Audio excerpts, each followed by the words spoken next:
370 minus x মানে লাভের টাকাটা সমান ক্ষতির টাকা, তাহলে এক্স মাইনাস 210।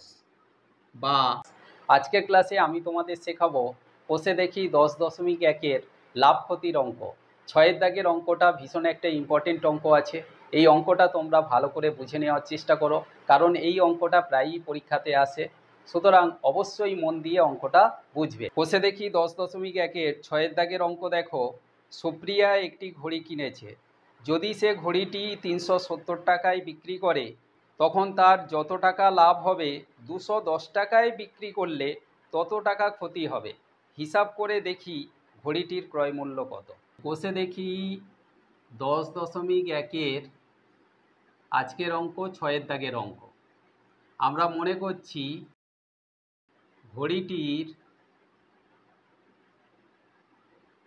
ক্রয় মূল্য, এটা আমাদের বের করতে হবে। আমরা ধরে নিচ্ছি ক্রয় মূল্য কত না এক্স টাকা, এটা আমরা ধরলাম।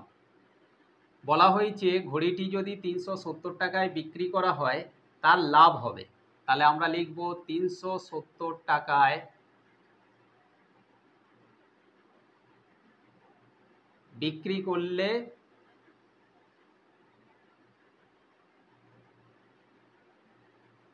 লাভ কত টাকা।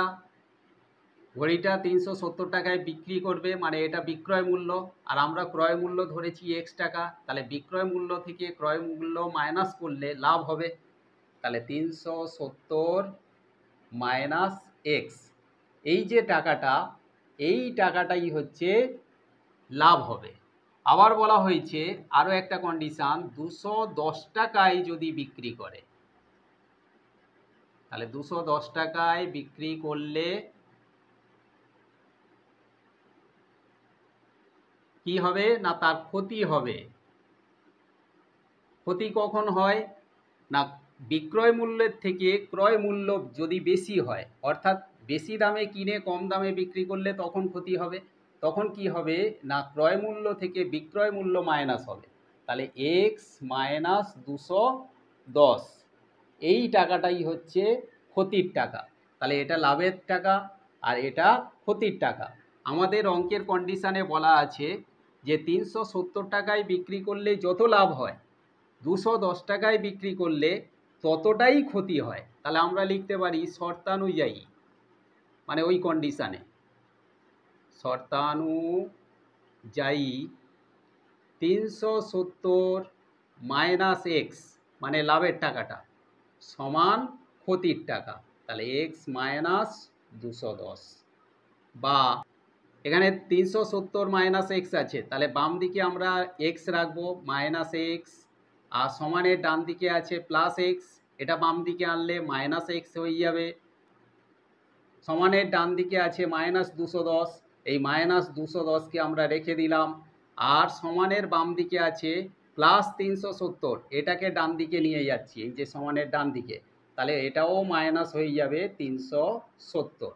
বা মাইনাস এক্স আর মাইনাস এক্স, তাহলে দুটো সংখ্যা মাইনাস চিহ্নে থাকলে সংখ্যা দুটো যোগ হয় এবং যোগফলের আগে মাইনাস চিহ্ন বসে, তাহলে এখানে মাইনাস এক্স আর মাইনাস এক্স যোগ করলে মাইনাস 2x হবে সমান, এখানেও দেখো মাইনাস 210 মাইনাস 370, তাহলে চিহ্ন হবে মাইনাস, সংখ্যা দুটো যোগ, 3 2 500, 70 আর 10 80, তাহলে 580।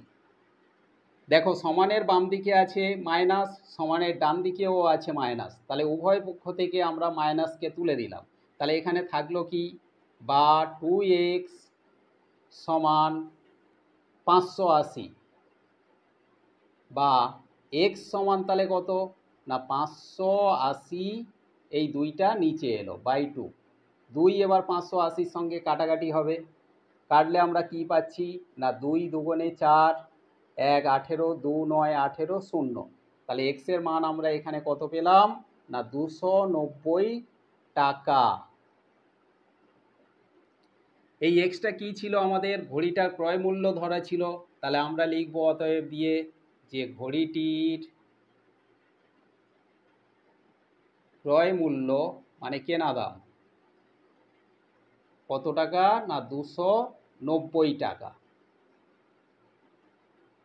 দেখো 290 টাকায় ঘড়িটা কিনে যদি 370 টাকায় বিক্রি করে, তাহলে আমরা 370 মাইনাস 290 সমান কত টাকা হচ্ছে? না 0, 9 আছে 17, 8 আর এর 1, 80 টাকা। এটা কি হচ্ছে? না লাভের টাকা, লাভ হচ্ছে। আবার 290 টাকায় কিনে যদি 210 টাকায় বিক্রি করে, তাহলে 290 টাকায় কিনেছে মাইনাস 210 টাকায় বিক্রি করেছে, তাহলে কেনা দাম বেশি, বিক্রি দাম কম। তখন কি হচ্ছে? তার ক্ষতি হচ্ছে। কত টাকা? না 290 থেকে 210 বিয়োগ করলে এখানে হবে 80 টাকা। এই 80 টাকাটা কিসের টাকা? না ক্ষতির টাকা। তাহলে আমরা দেখতে পাচ্ছি যে লাভের টাকা 80, ক্ষতির টাকাও 80। তাহলে সেই জন্য লাভ আর ক্ষতি সমান সমান। অঙ্কটা ক্লিয়ারলি বুঝতে পারলে আশা করি। ভালো করে সবাই পড়াশোনা করো, সুস্থ থাকো, দেখা হচ্ছে পরবর্তী ক্লাসে।